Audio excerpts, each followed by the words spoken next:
Cinemação, o seu podcast sobre cinema. Acesse nosso site cinemação.com. Cinemação.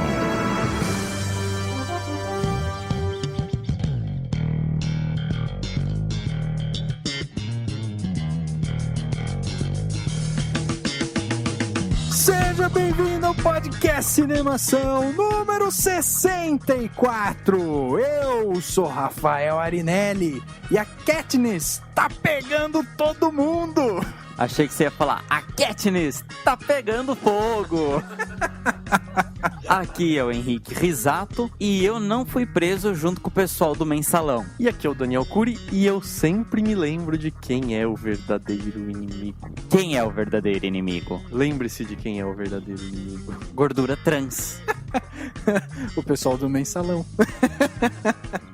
Muito bem, hoje no podcast Cinemação número 64, vamos falar sobre o filme que levou um monte de adolescentes, idosos, animais, tudo que você pode imaginar, esse filme levou para o cinema. As pessoas amam esse filme e a gente vai discutir hoje aqui no podcast do Cinemação sobre Jogos Vorazes em Chamas. Vamos falar um pouco aí sobre o que esse filme número 2 de Jogos Vorazes trouxe pra gente de novidade, o que tem de interessante no filme, e vamos falar um pouco aí sobre tudo que engloba o filme. Então vamos começar o podcast Cinemação número 64. Agora no Cinemação. Eu começo, então. Repercussão. E eu me surpreendi com o filme. Repercutindo o que rolou durante a semana. Repercussão.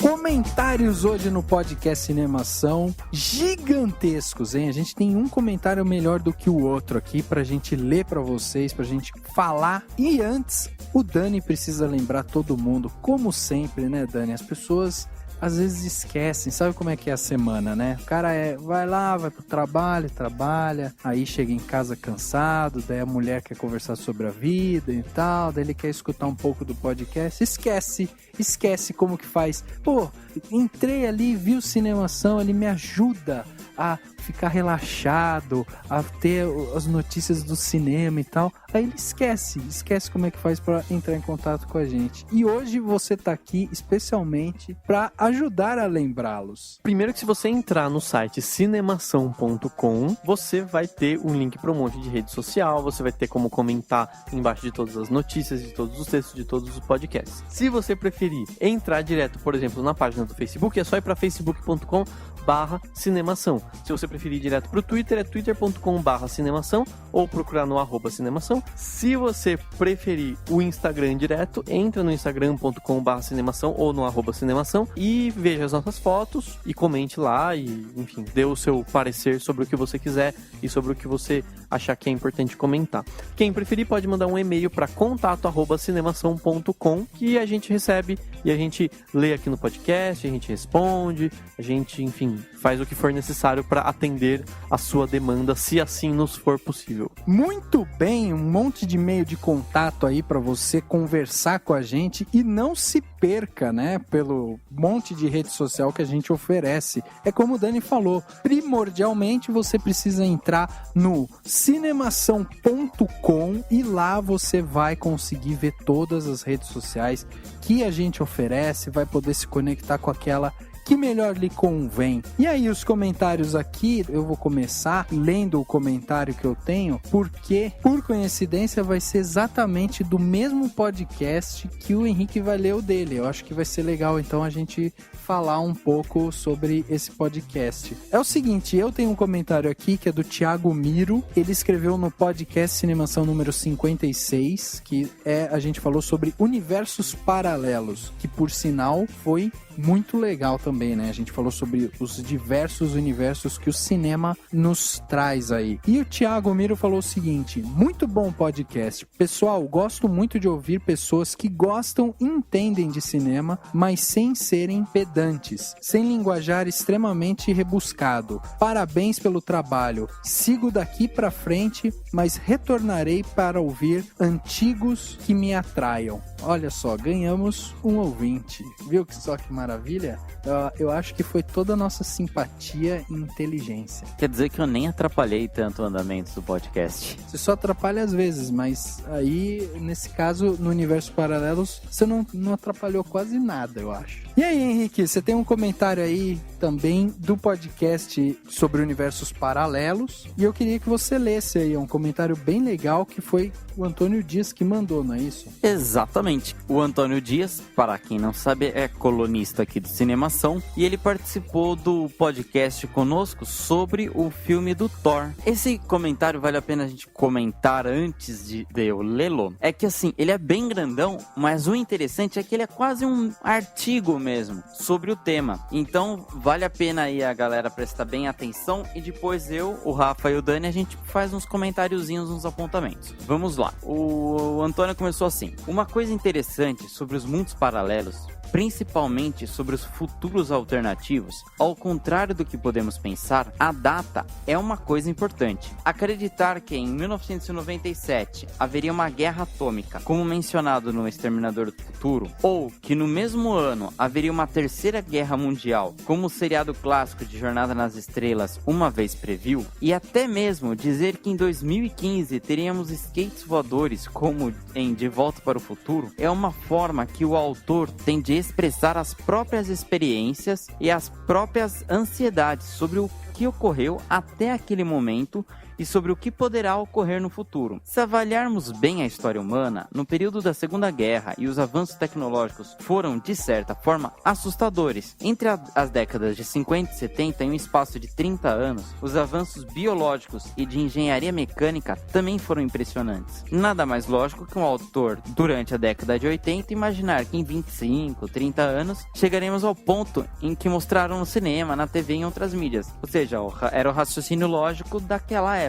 E de certa forma, houve sim uma evolução proporcional àquela que os autores descreveram há anos atrás. O problema é que foi que a aposta desses autores acabaram sendo apostas erradas. Não houve uma revolução na engenharia mecânica ou nas áreas biológicas, ou ainda na parte bélica, conforme eles pensaram na década de 80. A maior revolução foi na comunicação, com nossa querida internet, que permite maiores campos para as discussões, novas ideias, informações mais rápidas, com todos os benefícios e malefícios inerentes ao que acontece atualmente. Sendo assim, de alguma forma, a ansiedade expressada pelos autores daquela época acabou ocorrendo, porém em campos inesperados para aquilo que era vivido naquele tempo. Fim e sem comentário, tipo, fim, acabou, foi isso. Eu cansei de ler, então eu não comento mais. Fim, eu vou ter que tomar uma jarra de água. Rafa, tire foto disso. Eu achei bem interessante tudo isso que o Antônio falou, eu concordo com tudo que ele disse. Acho que tem um comentário que ele fez que falou que pensar a data é sim uma coisa importante. E eu acho que em algum momento do podcast 56 eu falei que não era importante a data, mas não foi nesse conceito de analisar como um determinado autor ou roteirista, enfim, pensou o futuro numa época e como esse futuro é pensado de uma outra forma. O que eu quis dizer é que a gente não precisa ficar se preocupando com filmes do tipo, às vezes a gente vê um filme que mostra o que pra época que o filme foi feito era o futuro e que pra gente hoje seria o hoje. E daí muita gente se incomoda e fala assim, mas o futuro não é assim. A gente chegou agora em 2010, em 2013, 2015, sei lá quando, e não é desse jeito. É isso que eu quis dizer, é você entrar no filme e aceitar aquele futuro como um universo paralelo, de certa forma, né? Mas realmente é muito interessante pensar nisso.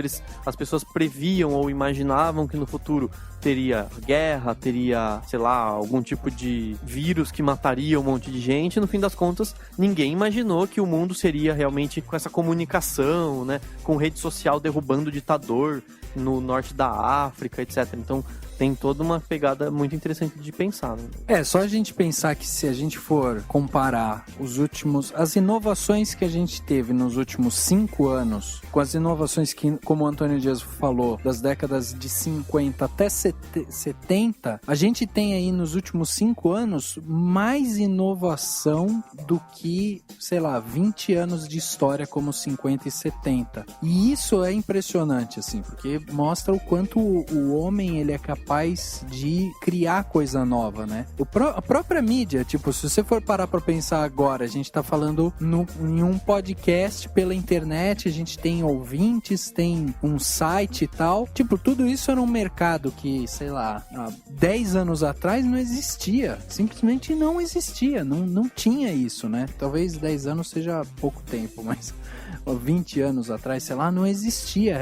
Era incapaz de você pensar em alguma coisa nessa proporção. Então, assim, é bem legal o comentário que o Antônio mandou pra gente. Vamos ver se a próxima vez que ele participar dos podcasts, ele vem também com todas essas informações ricas, como ele veio, né, no Thor. Mas vamos ver se ele sempre traz mais e mais informações, porque é desse tipo de comentário que a gente fica feliz de receber e que, inclusive, ajuda a gente a melhorar, inclusive, as gravações, a argumentação, né? O cara trazer dados históricos aqui. Agora, sei que você já tomou água, você quer comentar alguma coisa? Vocês já pontuaram bem. A única coisa que vale a pena reforçar é exatamente isso, que no final das contas, não é uma evolução assim, tem que ter carros voadores, naves, tipo, pessoas fazendo implantes cibernéticos em, membros amputados, tudo mais. Mas o mundo evoluiu com essa questão da comunicação e mesmo alguns aparelhos tecnológicos,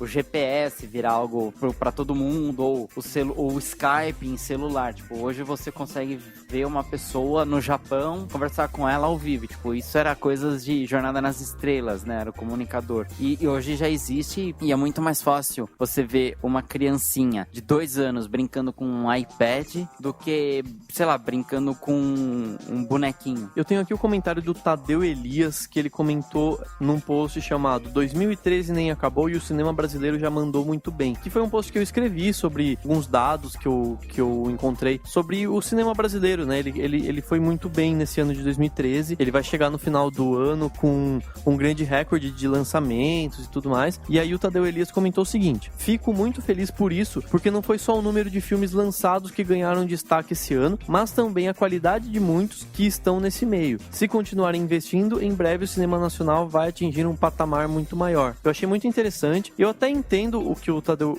Elias quis dizer, atingir um patamar muito maior. Eu acho que todo mundo espera que o cinema brasileiro melhore, seja mais interessante, tenha mais público, etc. Mas eu acho que a gente precisa tomar cuidado quando a gente faz algum tipo de observação que deixe implícito que o cinema brasileiro não é muito bom. Eu acho que a gente, primeiro de tudo, precisa parar, eu acho que eu já falei várias vezes isso, parar de querer que o cinema brasileiro seja algo parecido com Hollywood. Não é, não vai ser, e nem com Bollywood. Eu acho que o cinema brasileiro, ele é muito bom e ele é muito rico. Tem tudo que imagina. O único defeito, na verdade, que eu daria pro cinema brasileiro hoje, eu acho que estão exagerando muito nas comédias ridículas, nas comédias sem necessidade. Eu acho que seria legal se se as pessoas em geral começassem a preferir filmes, a variar um pouco, né? Não preferir outros filmes, mas variar um pouco, né? Tem que ter espaço para um pouco de tudo. E eu acho que o público ainda é pequeno, não dessas comédias, mas de alguns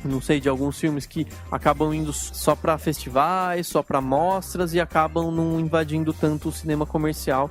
E eu acho que eles precisariam chegar mais. De repente, uma política pública de incentivo ao lançamento desses filmes em cidades do interior, ou, alguma coisa que incentivasse mais pessoas a irem ao cinema assistir esse tipo de filme, né? Mas, tirando isso, eu realmente também concordo que ele tá muito bem. É importante dizer, né, Dani, que aqui ele não faz nenhum comparativo com Hollywood, né? Ele tá falando só de um patamar maior, e eu acho que o que ele quer dizer, e que eu acho que seria muito interessante também é, assim, o cinema brasileiro chegar a um ponto de, tipo, conseguir convidar, sei lá, um Robert De Niro, um Al Pacino, um Robin Williams, sabe? Pra fazer filme, sei lá, fazer alguma participação especial, como eles já fizeram com Andy Garcia, né, e tal. Então, eu acho assim, é nesse sentido que ele quis dizer, mas eu entendi o que você quis dizer. Você tá dizendo de uma forma mais generalista, assim, né? É claro que o Tadeu não disse isso, eu só puxei pra esse debate porque foi uma coisa que passou pela minha cabeça quando ele colocou isso. Eu acho que é mais assim, é uma coisa que eu pensei a partir do que ele disse, não o que ele disse. Eu simplesmente achei um outro tema que é um tema que eu acho que é importante sempre repetir pra que todo mundo pense a respeito, pelo menos.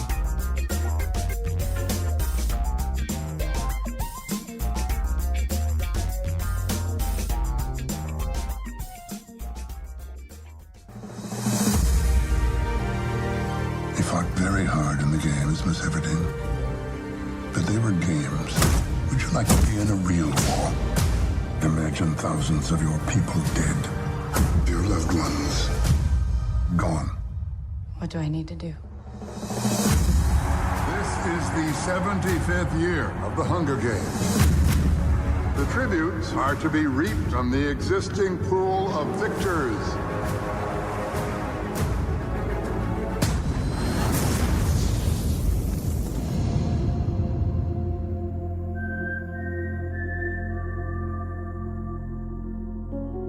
Semana passada, especificamente na sexta-feira, dia 15 de novembro, chegou aos cinemas os Jogos Vorazes em Chamas. E se você está ouvindo este podcast na quinta-feira, saiba que amanhã, e somente amanhã, o filme começa em todo o resto do mundo. Ele chegou no Brasil antes do mundo todo. É verdade, tá vendo só como o cinema brasileiro já tá ganhando um outro patamar? A gente já tá recebendo alguns filmes antes de todo mundo, olha só que maravilha. Mas ele chegou aos cinemas brasileiros e trouxe mais uma vez aí a Jennifer Lawrence para estrelar esse filme que já tinha ganhado um monte de fãs, um monte de seguidores com a sua primeira versão. Então eu vou pedir aqui pro Dani passar, a princípio, assim, uma ficha técnica, Dani. Quem que a gente pode dizer que está trabalhando nesse filme? Quem são as pessoas que fizeram esse filme acontecer? O filme é protagonizado pela Jennifer Lawrence, que ganhou Oscar, ficou super famosa, meio maluquinha, responde umas entrevistas cheia de piadinha, zoada, tal. Tem também o Liam Hemsworth, que é bastante conhecido como irmão do Thor, tipo, irmão de verdade, né? É o Loki? Não, é o irmão do ator que faz o Thor. Tem também o Woody Harrelson, tem o Donald Sutherland, que manda muito bem no filme. Tem o Josh Hutcherson, que cresceu fazendo filme e agora virou galanzinho de filme assim. E tem a Elizabeth Banks, que eu acho que manda muito bem naquela mulher maluca lá no filme. O filme, ao contrário do primeiro, ele é dirigido pelo Francis Lawrence, porque o primeiro filme, o Jogos Vorazes, simplesmente, foi dirigido pelo Gary Ross, e daí ele teve essa mudança de diretor, e o Francis Lawrence, inclusive, vai dirigir os próximos 2 filmes, que vão corresponder ao terceiro livro da trilogia, né? E é legal a gente dizer que o Francis Lawrence, ele entrou no lugar aí do Gary Ross, porque a Lionsgate queria colocar esse filme nas telas já em 2013. E o Gary Ross, ele queria mais tempo para poder desenvolver o filme. Então, provavelmente, o filme chegaria só em 2014. E aí, eles tiveram esse problema aí de agenda, né? De, sei lá, não sei nem se era uma coisa assim, até meio criativa ou algum problema assim nesse sentido assim um pouco mais técnico, né? Não acho que seja só uma coisa de agenda, mas enfim, daí eles resolveram chamar aí o Francis Lawrence, que abraçou o filme, que deu continuidade ao filme e que agora já foi escalado para os próximos filmes. Só para completar, Rafa, essa questão da agenda do diretor também tinha a ver com a agenda da Jennifer Lawrence, que precisava gravar o X-Men Dias de Futuro Esquecido. Então eles precisavam encaixar todas essas agendas e por isso deu essa mudança aí. A gente imagina que o assistente de direção deve ter sofrido, hein? Fazendo as sketches, né? Que nem maluco colocando.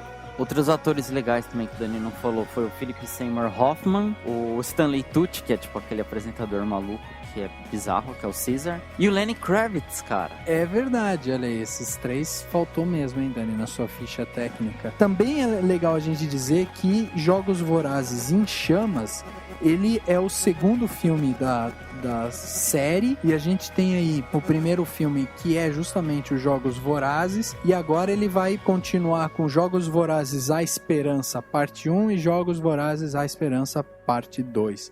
Então vai vir muito mais filme aí dos Jogos Vorazes pra gente ver, né? Henrique, e a sinopse desse filme, hein? O que esse filme conta de novo pra gente em relação ao primeiro filme lá? Resumindo, sim, um pouco a história, então. O universo do filme é um país chamado Panem, que vem da expressão Panem et Circenses, que quer dizer pão e circo, da política de pão e circo. Lembra, Rafael? Você estudou história comigo. Esse país, né, ele é dividido em 13 distritos. Na verdade, o 13º foi destruído, então eles só consideram 12. O 13º distrito foi destruído porque a população entrou tipo com uma rebelião contra a capital. Então, o 13º distrito foi destruído, e para a capital mostrar para os outros distritos o seu poder, anualmente ela faz os Jogos Vorazes, que consiste em um menino e uma menina de 12 a 18 anos de cada distrito tem que participar de uma luta, né, numa arena até a morte, onde um só pode sobreviver. Eles são como se fossem tributos que cada distrito oferece à capital. E quem ganha, por exemplo, ganhou o cara do distrito 2.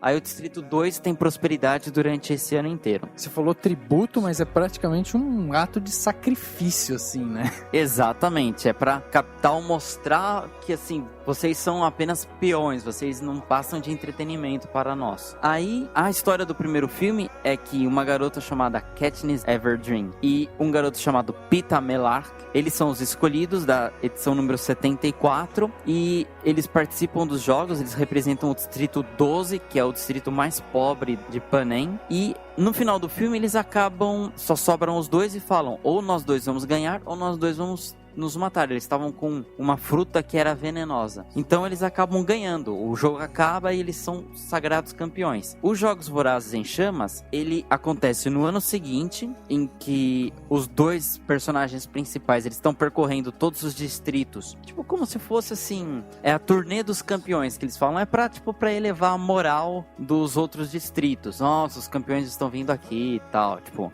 Mas não é nada disso, porque os distritos são todos, tipo, fodidos. Situação de vida precária e tudo mais. Com exceção da capital. E é uma das melhores coisas do filme, é essa diferença entre os distritos e a capital. Nos distritos, até a fotografia do filme, ela é cinza. E na capital, todo mundo se veste de forma, sei lá, deslumbrante, assim, bem doido mesmo. Aí entra um novo personagem que vai ser o novo administrador do jogo, que é interpretado pelo Philip Seymour Hoffman, e ele fala que na edição 75 para colocarem todos os campeões das outras edições. Por quê? Porque a população, inspirada na Katniss e no Peeta, ela começa a querer se rebelar contra a capital. Então, com isso, o presidente Snow, que é interpretado pelo Donald Sutherland, ele quer mostrar que mesmo os campeões morrem perante a capital. E aí a história do filme é essa. Eu acho que não é nem que morrem diante a capital, é que até os campeões se submetem à capital, né? Perfeito, exatamente isso. E outra coisa interessante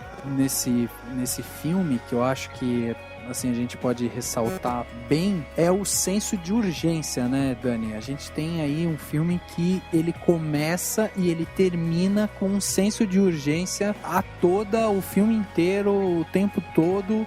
É uma consequência, um ato consequência de outro, e aí eles tentando resolver as situações de uma maneira rápida, e você precisa entrar no cinema ligado e sai do cinema ligado também, né? Eu acho que daí entram duas questões do filme que não é nem inédita no cinema, né, mas que se repete. Ele tem aquela característica de segundo filme, todo segundo filme de trilogia, que é assim, tipo, começa, para quem não acompanha, começa do nada, chega a lugar nenhum, né? Tipo, não tem começo, não tem fim, é um meio, e é o que é. O filme, ele é um meio. E ele também tem essa característica de adaptação de um livro muito famoso. Por quê? Porque sentem a necessidade de colocar tudo, e realmente precisa, tem muita informação que precisa ter lá, em 2 horas, e aí por isso o começo, ele é muito acelerado, ele é muito... Acontece isso, acontece aquilo, acontece isso, acontece aquilo, uma coisa atrás da outra. Então eu acho que isso também é uma característica muito comum. Eu acho que tem pelo menos uns 4 filmes do Harry Potter, por exemplo, que são assim. É muita coisa acontecendo, você precisa ver 2 vezes, se você não leu o livro, pra conseguir captar tudo. Mas mesmo assim, ele é um filme eu achei ele muito bom, muito bem elaborado. Ele tem uma direção de arte muito legal, a forma como eles diferenciam os distritos, né? Inclusive até os distritos mais próximos da capital são mais arrumadinhos, né? São mais bonitinhos e tal. E aí tem os distritos mais distantes, até o 12, que são os super precários e tudo mais. Mas é bem isso mesmo. Eu achei a história do filme, pra quem não assistiu o primeiro, e quem foi lá pra prestar bem atenção, assim, sabendo que ia ter que prestar uma atenção em dobro, a pessoa consegue até entender o filme. Então, se você não assistiu o primeiro filme, se quiser arriscar assistir o segundo, não tem locadora aí, você não consegue baixar na internet, vá, porque ele até que faz ele faz uns bons momentos de flashback, ou mesmo assim, ele explica bem o contexto, né, que é possível, assim, não deixe de ir assistir o segundo porque não viu o primeiro, mas os 2 valem a pena. Não foi nem isso que eu disse, mas eu acho que todo o segundo filme, pegar O Senhor dos Anéis, As Duas Torres, por exemplo, ele tem, você entende também, né? Mas ele tem aquela falta de um começo e a falta de um final, porque ele vai terminar depois e porque ele já teve toda uma introdução no primeiro filme, né? Quem quiser assistir, vai assistir, eles explicam e você consegue entender basicamente que os 2 personagens principais, né? Eles estão ali, eles acabaram de passar por uma situação hiper estressante e que eles são intimados pela capital a, mostrar que eles estão dentro do sistema que a capital propõe para todos os distritos e tal. E que se eles não fizerem aquilo que a capital quer, eles são literalmente ameaçados. Então o segundo filme começa já dessa maneira, né? Assim, vamos apresentar os 2 personagens, estão aqui os 2 personagens, eles estão vivendo melhor do que eles estavam vivendo no primeiro filme, mas eles estão emocionalmente destruídos e agora eles têm esse novo desafio que é agradar a capital. She's not who they think she is. And she has to be eliminated. I agree, but in the right way, at the right time. We have to go before they kill us. They will kill us. People want to fight. I'm staying here.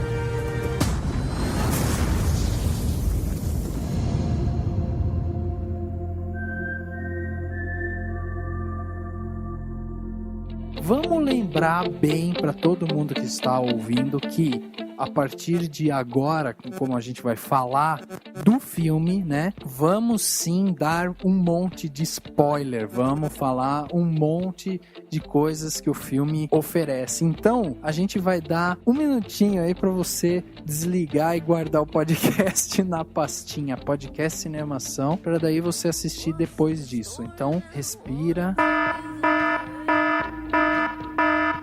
E aí pronto, agora a gente já pode falar de todos os spoilers. Então a primeira coisa assim que eu acho interessante é justamente a gente falar justamente desse trauma, né? Como os personagens, o filme retrata bem como eles foram maltratados, né? Como psicologicamente, emocionalmente, eles estão bastante aflitos, né? Você já começa com a primeira cena do filme, que é a Katniss ali caçando e tal, já tendo aqueles flashbacks do que aconteceu e tal, e ela não conseguindo exercer aquilo que ela fazia antes com a maior naturalidade, que é atirar o arco e flecha pra caçar. Então você já tem logo de cara essa cena pra mostrar bem, a gente está trabalhando com personagens que estão feridos, né? E aí a gente entra numa das coisas mais interessantes, não sei, eu gosto muito de toda a temática que tem nos Jogos Vorazes, e uma das mais interessantes é justamente essa. Primeiro, protagonista mulher, é muito difícil ter filme hollywoodiano com protagonista feminina. Ela é uma personagem muito forte, ela é uma personagem que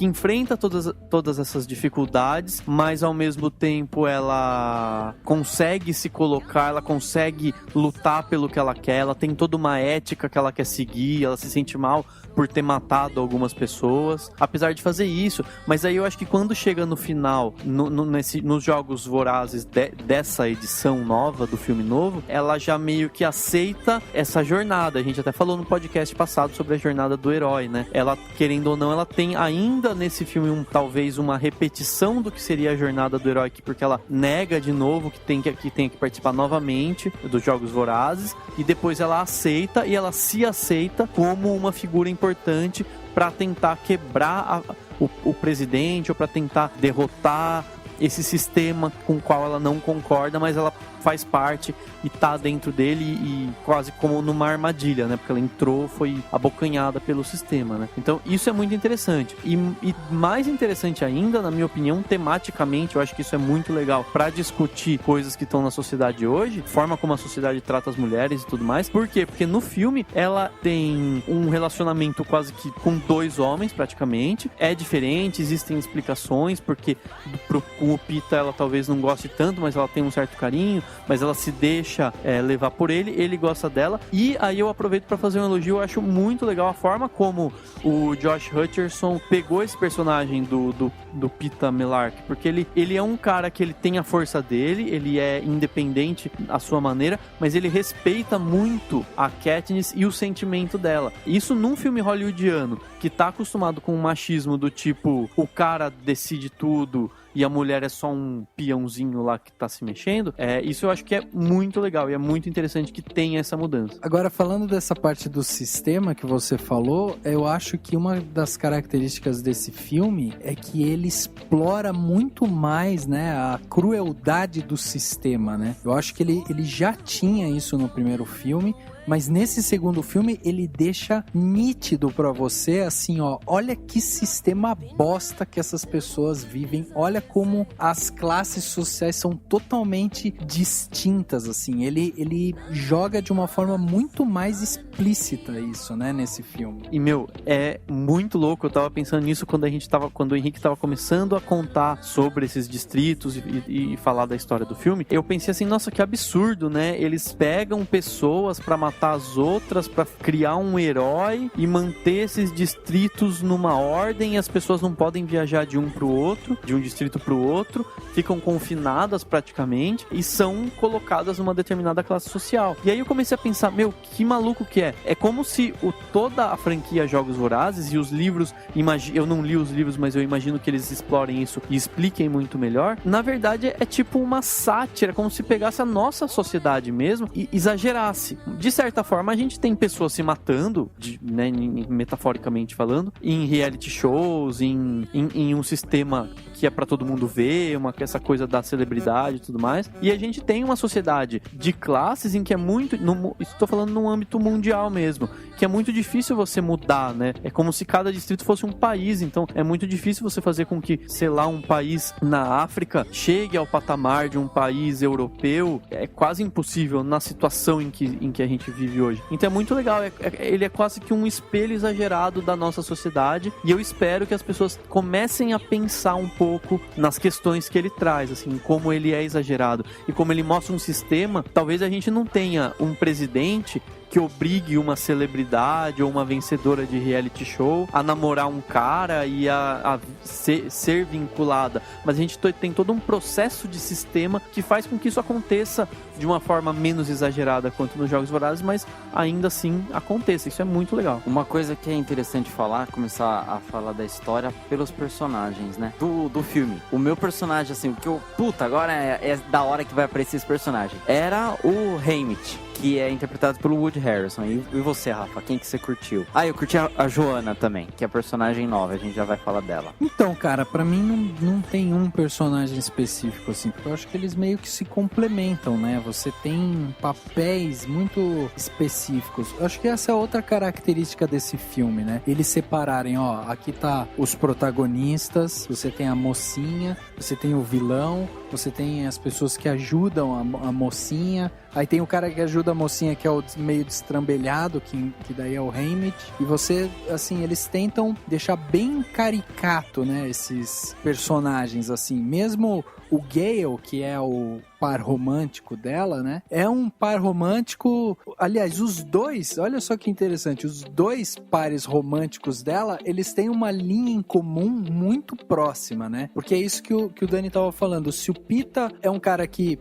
ele respeita as decisões dela, ele, sabe, ele quer ajudar ela, ele entende ela está com o Gale e tal. O Gale, em momento nenhum, fala... esse Pita, filha da puta aí, né?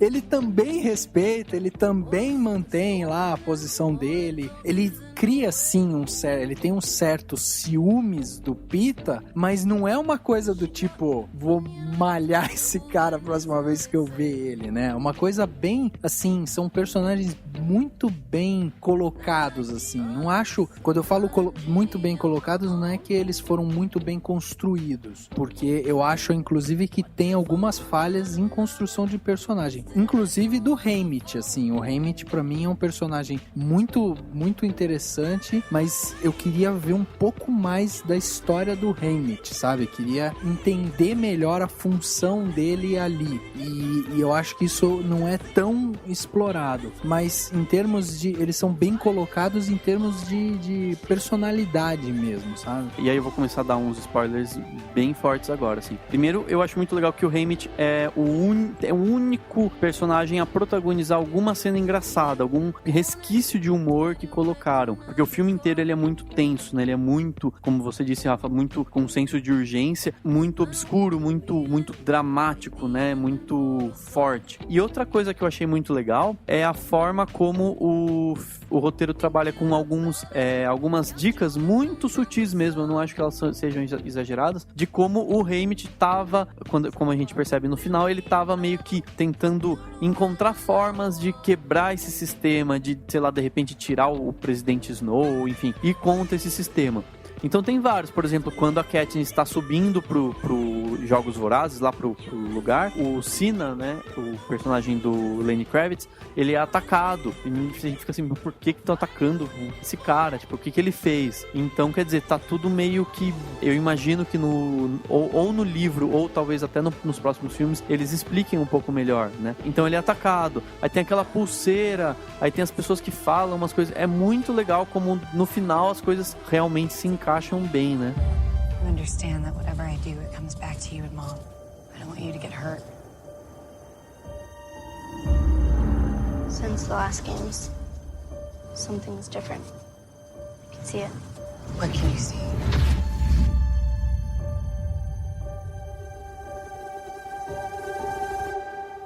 Hope. It's hard. Esse negócio do Cina foi legal você comentar, até tava com a namorada no cinema, ela não viu o primeiro, ela não entendeu direito a ideia dele.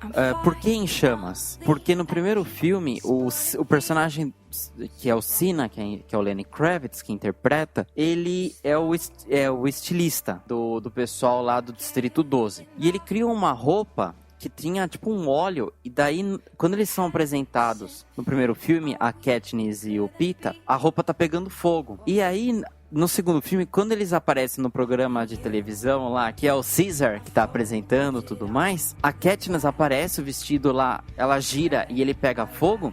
E quando ele acaba de pegar o fogo, é um tordo. Ela vira uma roupa tipo um tordo, que é aquele passarinho que tem o assovio, que sempre tem no filme. E é o símbolo da rebelião. Então, quer dizer, quem fez aquela roupa foi o Cina. E quando ela tá indo lá pra Acrópole, que é o lugar onde eles começam as lutas dos Jogos Vorazes, a última coisa que a Katniss vê é o Cina sendo espancado. Eu não li o livro, mas eu acho que ele foi morto também. Pra ela já chegar bem abalada na Acrópole, pra ela já começar. Porque assim, a ideia do presidente Snow é matar a Katniss. É fazer ela, tipo, que o público se volte contra ela e que ela morra durante os jogos. porque pra ele ela é a verdadeira ameaça. O filme dá a entender que o Cena é morto, né, ali, pelo menos pela abordagem que a cena traz ali, né? Mas acho legal a gente explicar só que o que acontece. A Katniss e o Peeta são recrutados aí pelo presidente lá, né, a fazer uma turnê pelos distritos para promover, justamente dizendo assim, eles que foram campeões, eles foram campeões de um jeito torto, né? Porque teoricamente era para um só ser campeão. Então os dois fizeram um pacto, resolveram que, não, nós dois vamos, ou a gente vive ou a gente morre. Criou-se toda aquela coisa de, eles são um casal apaixonado, eles se amam e tal. Só que também, em paralelo a isso, se criou também essa coisa de, eles desafiaram o sistema fala que só pode ter um campeão, agora tiveram dois. Então o sistema é frágil, o sistema, ele pode, né, se quebrar por isso. Inclusive tem um diálogo, o primeiro diálogo dela com o presidente, em que ela questiona isso, quando ele fala pra ela que as pessoas ficaram motivadas porque eles meio que quebraram o sistema, ela até fala, se o seu sistema é tão frágil ao ponto de ser quebrado por conta de frutinhas, é porque o seu sistema não é bom. E aí ele tenta argumentar, e essa frase meio que resume toda a história, né? Porque daí você tem ali o presidente que precisa mostrar pra todo mundo do distrito que esses campeões que quebraram o sistema, eles fazem sim parte da capital. Então toca colocar os dois para andarem pelos distritos, falando palavras positivas e tal.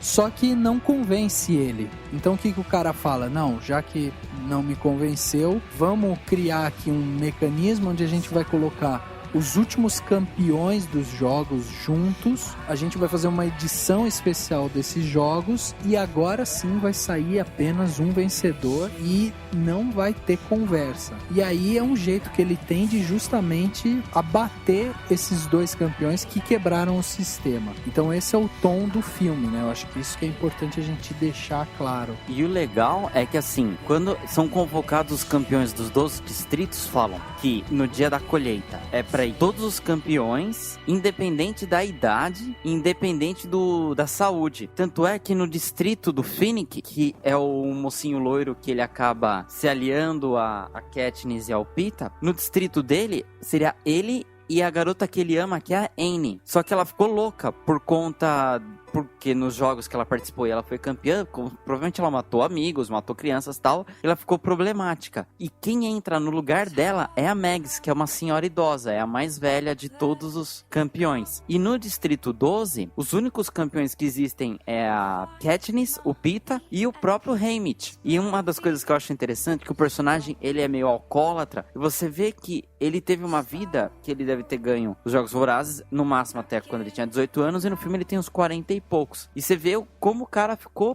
podre de viver sob os olhos da capital, porque ele virou um cara sozinho, alcoólatra, tipo, ninguém gosta muito da presença dele, porque ele é chato e tudo mais. E é muito interessante você conhecer os novos personagens, principalmente, por exemplo, a Joanna, que eu acho que é do distrito 7 ou 8, eu não lembro, eu vi numa revista de qualquer, porque eu não li os livros, mas assim, ela é personagem, tipo, porra louca, ela chega, já tira a roupa, fica pelada na frente do pessoal lá do distrito 12, no elevador, e na entrevista lá com o Caesar, ela xinga todo mundo, e ela fala, eu não tenho o que perder. Provavelmente, assim, os amigos dela foram mortos, a família dela foi morta, e ela, tipo, tanto faz se eu ganhar ou se eu perder. Isso daí é um grande diferencial do segundo filme com o primeiro. É que você conhece mais de como é a vida da galera que ganha. E, tipo, você não é um ganhador, você só é um sobrevivente. Eu acho que isso eles falam até 2 vezes durante o filme. Bom, e daí ao decorrer, né, desses jogos, onde eles vão ter que se matar tudo de novo lá, você vai tendo algumas pistas de que alguma coisa está acontecendo nos bastidores e que você não tem certeza do que é. Então, o Haymitch, ele pede pra Katniss fazer algumas alianças e tal, ela não quer fazer, ela é meio revoltadinha e tal, né, lá. Aí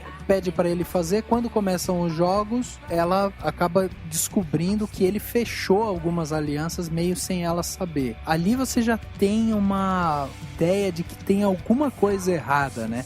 O próprio personagem do Philip Seymour Hoffman, que é o Plutarch, ele é um personagem muito assim, que te deixa em dúvida de quais as razões dele estar ali, né? Ele não é um personagem completamente aberto, que você bate o olho e fala, não, esse cara é ruim ou não, esse cara é bom. Ele deixa linhas de desconfiança, né? Tanto é, já que já vai falar os spoilers, na hora que a Katniss destrói lá a arena, no final do filme, e que aparece o Snow chamando pelo Plutarch, eu olhei assim pra minha namorada do lado e falei assim, ele não vai estar lá. E realmente o cara viu que deu merda e tipo, depois a gente descobre que ele é da Revolução, né? Então assim, ele já saiu fora antes. É um dos personagens assim, ele tem uma reviravolta interessante que a gente vai conhecer melhor nos próximos filmes. Eu confesso que eu fiquei também na dúvida, mas a maioria das vezes eu achei que ele tava do lado do Snow mesmo, do tipo, querendo destruir a Katniss. E daí eu falava assim, bom, pelo jeito ele não tem, ele tá fazendo a coisa errada, mas achando que tá fazendo certo. I want you guys to forget everything you think you know about the games. Last year was child's play. This year, you're dealing with all experienced killers.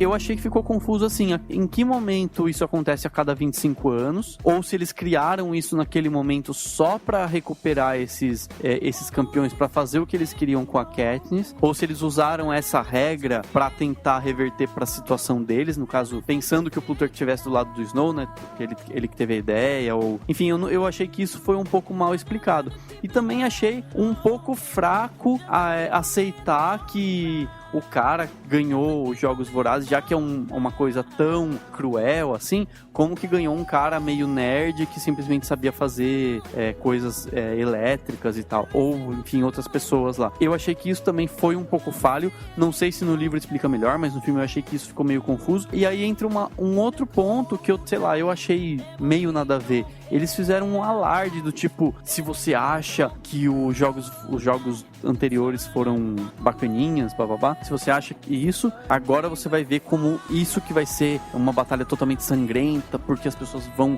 E não me pareceu pior do que o anterior que a gente viu no primeiro filme. Tipo, sabe assim, é como se falasse assim, nossa, esse sim vai ser, enfim, horripilante, horrível, e não foi mais horrível do que o primeiro, entendeu? Então isso que eu achei que poderiam ter feito talvez uma coisa um pouco mais dramática, ou não ter feito esse alarde tanto. São os campeões, mas não necessariamente, até porque não necessariamente vai ser tão sangrento, até porque tem pessoas muito velhas ou pessoas que já perderam um pouco da prática dessa luta e tal, né? O que eu entendi é que esse negócio sempre tinha o tal do massacre quaternário de 25 anos, era o terceiro, né? Era os Jogos Vorazes 75, mas que tinha todos os campeões foi a primeira vez. Pelo que eu entendi, foi uma ideia lá do Plutarch. Até porque eu acho que é a primeira vez, porque eles falam duas coisas, né? Eles falam, a gente vai comemorar, tipo, sei lá, os 75 anos de sei lá o quê, e a gente também tá comemorando a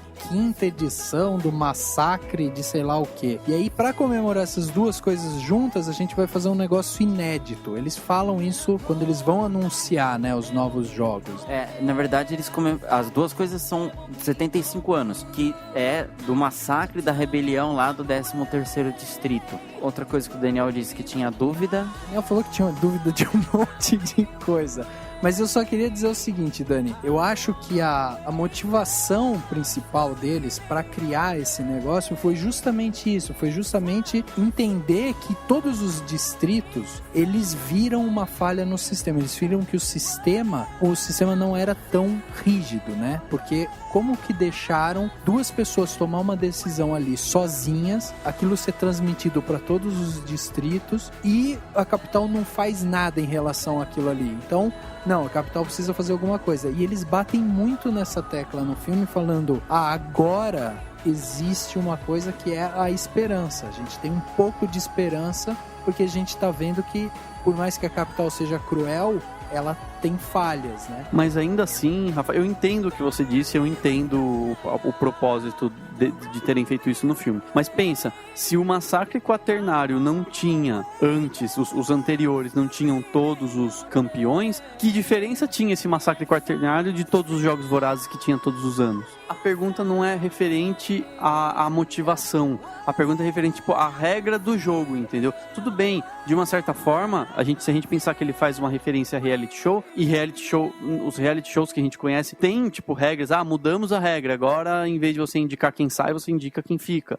Mudamos a regra, agora em vez de um finalista vai ter, de 2 finalistas vai ter 10 finalistas, sei lá. Eles mudam, mas qual que é a regra? Tipo, a justificativa que eles deram pra juntar todo mundo não fazia sentido, até porque, como diz a Joana, reclama lá no coisa, ela fala, eu participei de um e ganhei achando que eu ia ter paz pro resto da vida, que é o que eles prometem pra quem ganha. Você vai ter, sei lá, o seu dinheiro, bababá. Então, quer dizer, se me prometerem isso agora, quebram essa regra, me botam aqui de novo. A justificativa foi muito falha. Eu não sei se é uma falha do livro, originalmente, se é uma falha só do filme, mas é uma falha. Tipo, eles explicam mal, todo mundo aceita, acha uma maravilha e tá tudo bem, sabe? Isso que é muito, muito bizarro, entendeu? É que eles não tinham, tipo, vai reclamar pra quem, entendeu? Pelo que realmente foi isso.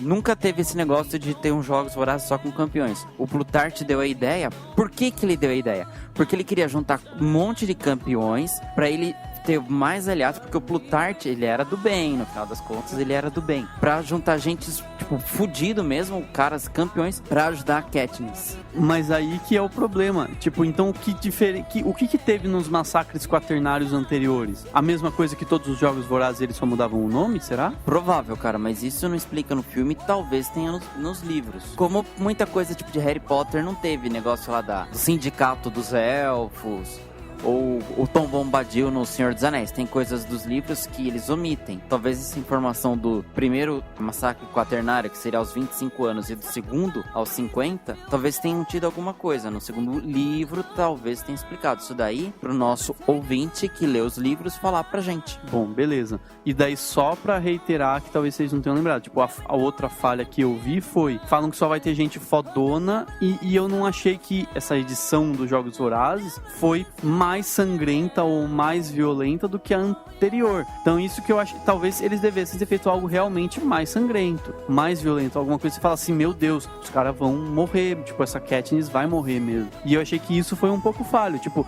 no fim das contas é a mesma coisa que o anterior, claro, com diferenças, mas a mesma dificuldade, né? E as pessoas também, tipo, tirando que não tinha uma menininha de 12 anos que chorava, mas tinha, tudo bem, a velhinha, ela era boa antes, provavelmente, a Mags, né, ela era uma pessoa muito legal antes e ficou velhinha. Mas sabe, assim, eu não sei, eu não consegui enxergar aquele personagem lá, o Beat lá, como que ele ganhou mesmo, assim, eu acho que é mal explorado, talvez o livro explique melhor. É mal explorado, tipo, o cara explodiu tudo com uma corda elétrica e ninguém matou ele e ele foi vencedor. Então isso é meio falho, assim, né? Então é só pra ter o que discutir que eu tô falando isso.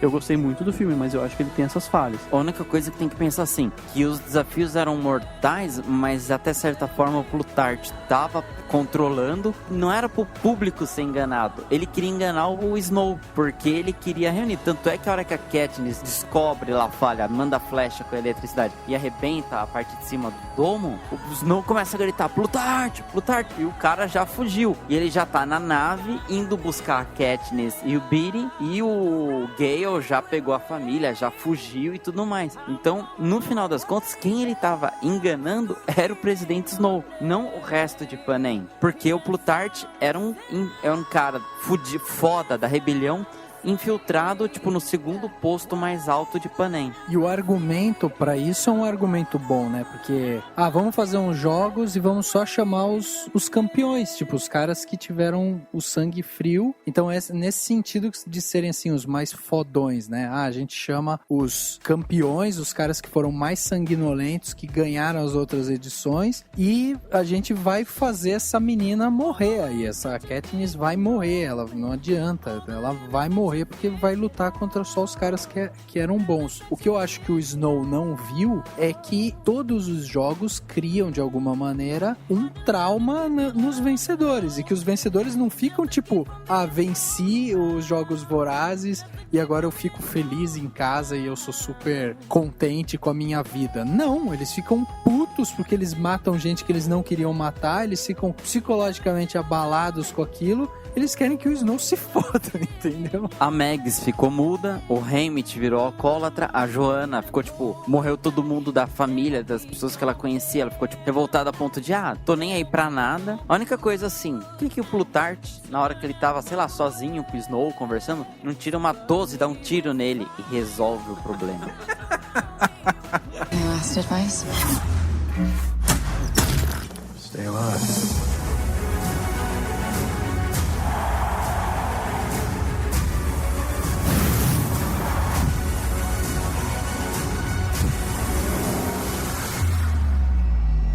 Remember who the real enemy is.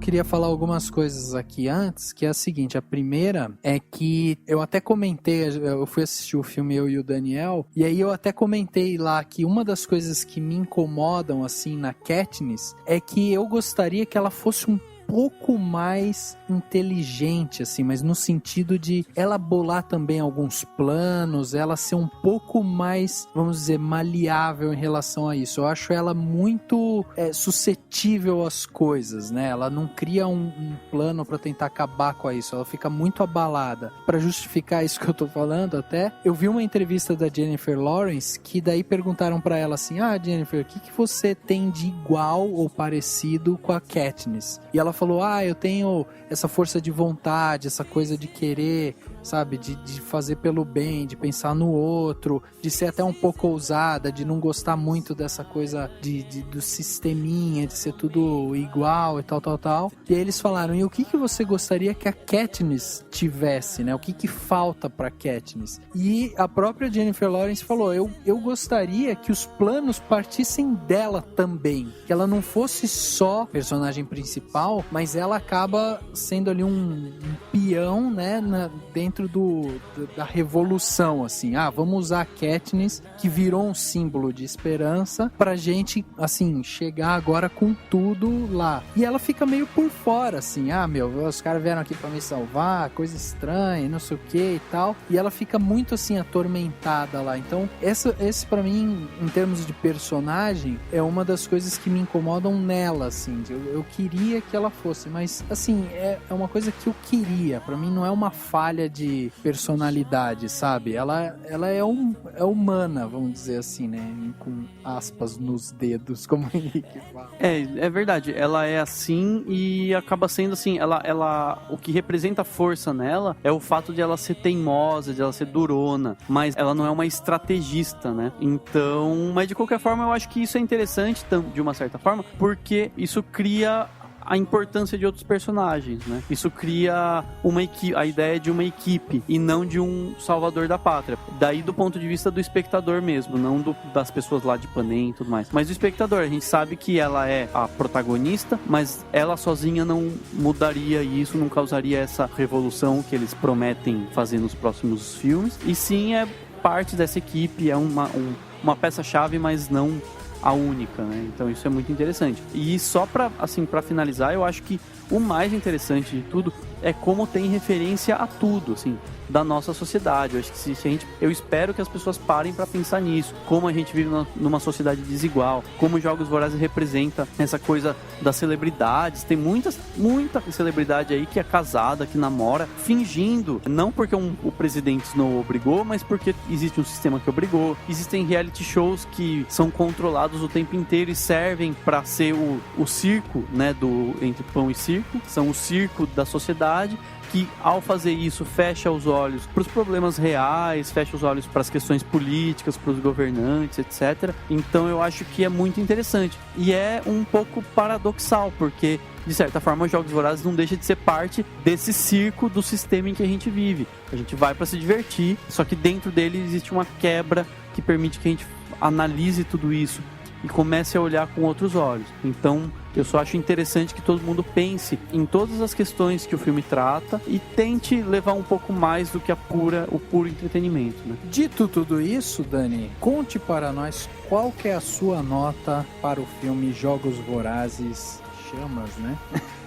Eu esqueci por um momento o subtítulo do filme, tudo bem. Não posso nem mudar porque eu escrevi a crítica e eu dei 4 estrelas, ou claquetes, enfim. Então fica 4, é a minha nota. E você, Henriquinho, eu tenho certeza que você vai dar uma nota muito considerável. Eu tenho certeza que o diretor de Jogos Vorazes está ansioso em sua cadeira falando: quanto será que o Henrique vai dar?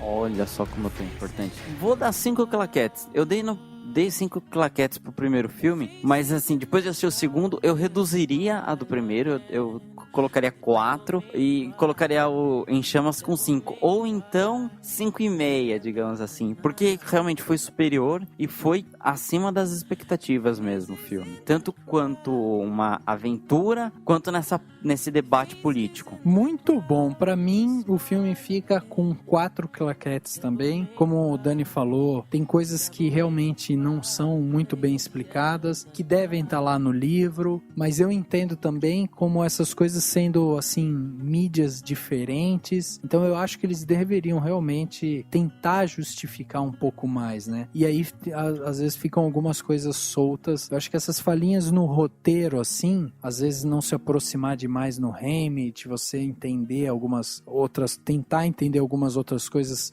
só pela ótica de você filosofar no que o filme traz, né? É legal e tal, mas é legal também quando o filme te proporciona respostas que você fala: ah, sabe aquilo lá? Então, é porque eles falaram aquilo e tal. Eu daria, assim, 4,5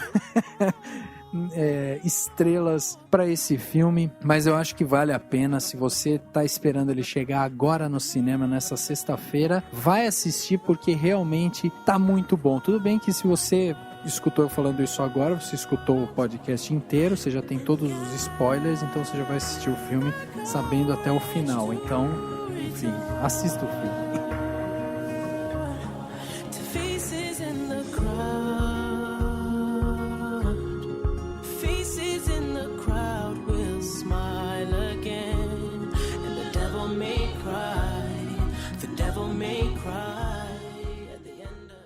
Checando os detalhes, conferindo cada frame, de olho no que importa pra você. Plano Detalhe. Agora, no Cinemação.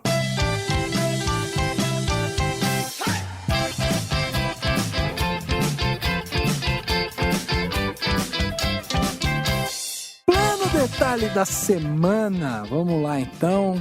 Dicas para a gente dar. Dessa vez eu vou tomar a frente aqui, né? Já que como tenho que dar o tom do podcast, né? Aqui, então já vou dar esse tom, já vou entrar logo de cara com o meu plano detalhe. E o meu plano detalhe é o seguinte: Festival do Minuto. Esse é o meu plano detalhe. Está começando aí o Festival do Minuto. Para quem não sabe o que é um festival que começou em 91 e hoje ele é o maior festival de vídeo da América Latina. E ele tem aí ganhando cada vez mais importância dentro do cenário de vídeos mesmo, não são filmes, né? São vídeos. Por quê?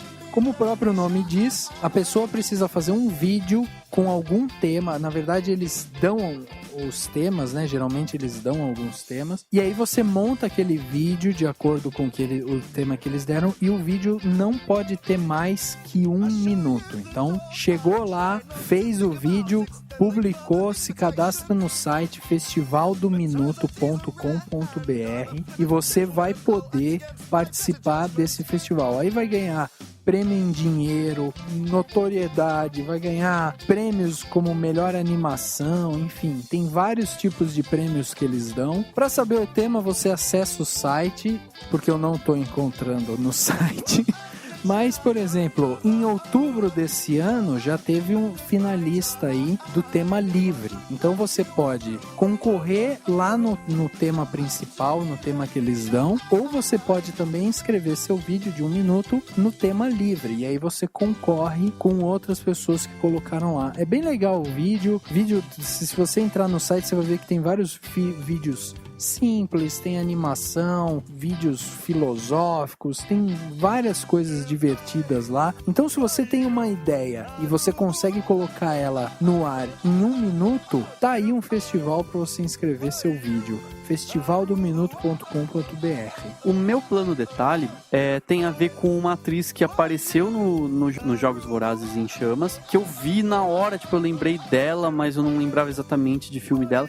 E daí, depois que eu me toquei que ela fez um filme muito legal, mas muito legal. É a Jenna Malone, que faz a Johanna, né, lá. Ela, quando ela era um pouco mais nova, na verdade, há 10 anos atrás, em 2003, que o filme é de 2003, saiu um filme com ela que, se você vê ele na locadora, você fala, meu, filme besta, você fala, que filme idiota. E ele é muito bom. É um filme chamado Galera do Mal, que, enfim, ele é basicamente uma dramédia, né? Como o pessoal fala, uma comédia dramática adolescente americana que se passa numa escola e tal. E ele conta a história de uma menina que é a personagem da Jenna Malone, que fica grávida. Ela acaba tendo que enfrentar umas pessoas que são ultra religiosas e são, sei lá, que são contra aborto, porque a menina pensa em fazer um aborto. E aí vem todo... Mas é muito interessante, porque ele tem um debate sobre o aborto, ele tem um debate sobre essas pessoas que são fanáticos religiosos e que falam de Jesus o tempo inteiro e ficam gritando aleluia e tal. É interessante, assim, é engraçado, você dá risada do filme o tempo inteiro. Ele tem uma Macaulay Culkin de cadeira de rodas, tipo, muito louco, assim. Sério, é muito legal, é um filme que eu acho que vale a pena assistir. Ele é divertido, ele não é nenhum descobridor da América, mas ele é muito legal. E o mais legal é que ele surpreende, porque você olha pra ele, pra capa dele, e fala, meu, filminho besta. E não é, ele é muito interessante. Então eu acho que fica a dica pra todo mundo, pra um filme com a Jenna Malone, que é bem legal. Cara, eu não sei se eu dou graças a Deus, porque eu nunca conheci um fanático que fica gritando aleluia o tempo todo. Mas assim, eu imagino que o Dani deve ter conhecido, porque ele deu esse exemplo. Aleluia! Eu não conheço ninguém especificamente, só foi um exemplo, né, genérico. Pessoas que gritam, aleluia! Amém! Que a força esteja com você! Meu, eu odeio fanáticos religiosos.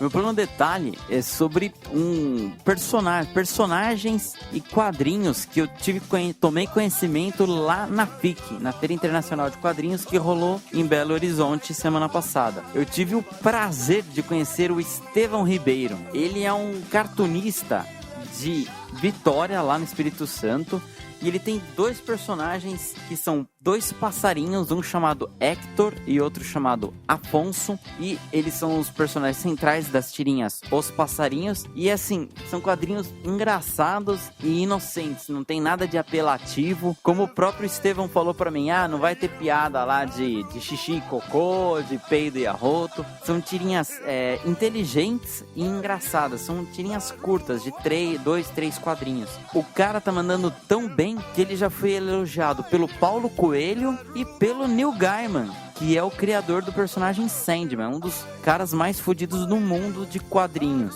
Então, se você procure aí na internet, o Estevão, ele tem um site www.ospassarinhos.com.br. Dá uma olhada no trabalho dele que eu recomendo. Que vai estar no post, né? Vai estar no post do podcast, você vai lá. Não é procura na internet, procura dentro do Cinemação, né? Pô. É pra influenciar as pessoas, né? Não ficar assim que nem o pessoal dos Jogos Vorazes, sabe?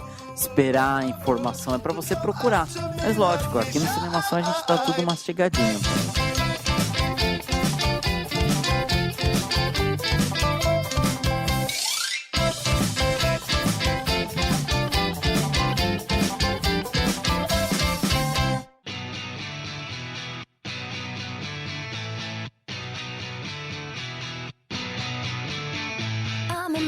Chegando ao final de mais um podcast, agora o podcast Cinemação número 64. Estamos chegando a um dos últimos podcasts do ano. É isso mesmo, a gente vai ter aí mais alguns podcasts depois. Merecidamente tiramos férias do podcast Não que podcast seja ruim, nem nada, mas é porque a gente precisa ver o mar, a gente precisa, né, sei lá, ver paisagens, relaxar, descansar um pouco. Então, o 64 já é um dos últimos que estão chegando aí para vocês, então fica ligado. Tem um monte de podcast legal que tá no ar. Vocês vão poder escutar todos eles. E a gente vai avisando, né? Conforme tá chegando no final, a gente vai falando: esse é o penúltimo, esse é o último, depois não vai ter mais, não sei o que, voltamos dia tal. A gente ainda tá se organizando em relação a isso, mas é um dos últimos, né?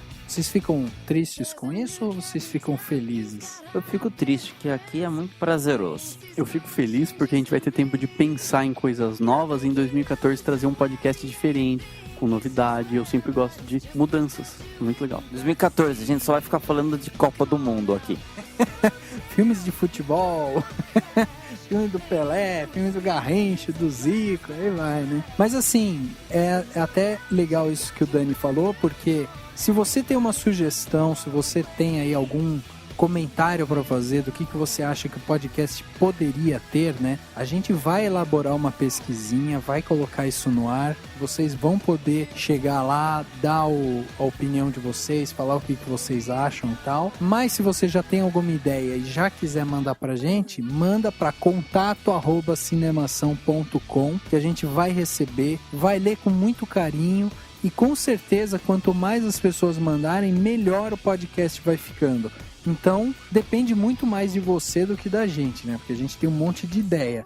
Mas é você que vai conseguir dizer melhor pra gente o que vocês gostam e o que vocês não gostam. Então, fica aí essa dica para os próximos podcasts, pro podcast do ano que vem, né? A gente está sempre tentando melhorar. Inclusive, se a pessoa for escutar a primeira temporada de podcast e agora a segunda, a gente deu um salto gigante de qualidade e de formato. Então, a gente só tem que agradecer as pessoas que participam com a gente. Isso aí, pessoal. Então, muito obrigado para todo mundo que tá ouvindo. Valeu, Rafa. Valeu, Henrique. A gente se vê na semana que vem. Enquanto 2013 não acabar, a gente tem chão ainda. Tem muita coisa para falar. Até mais. Valeu, Rafa. Valeu, Dani. E um abraço especial para quem ficou 9 horas tentando ir pra praia no feriadão. Aprendam a não fazer mais isso. Tchau! O podcast Cinemação número 64 fica por aqui. E a gente se vê no próximo!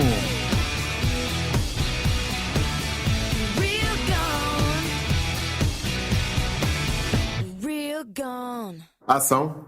Se você preferir Se você preferir cacete. Se você preferir o cacete, é só ir pro Bordel Cinemas.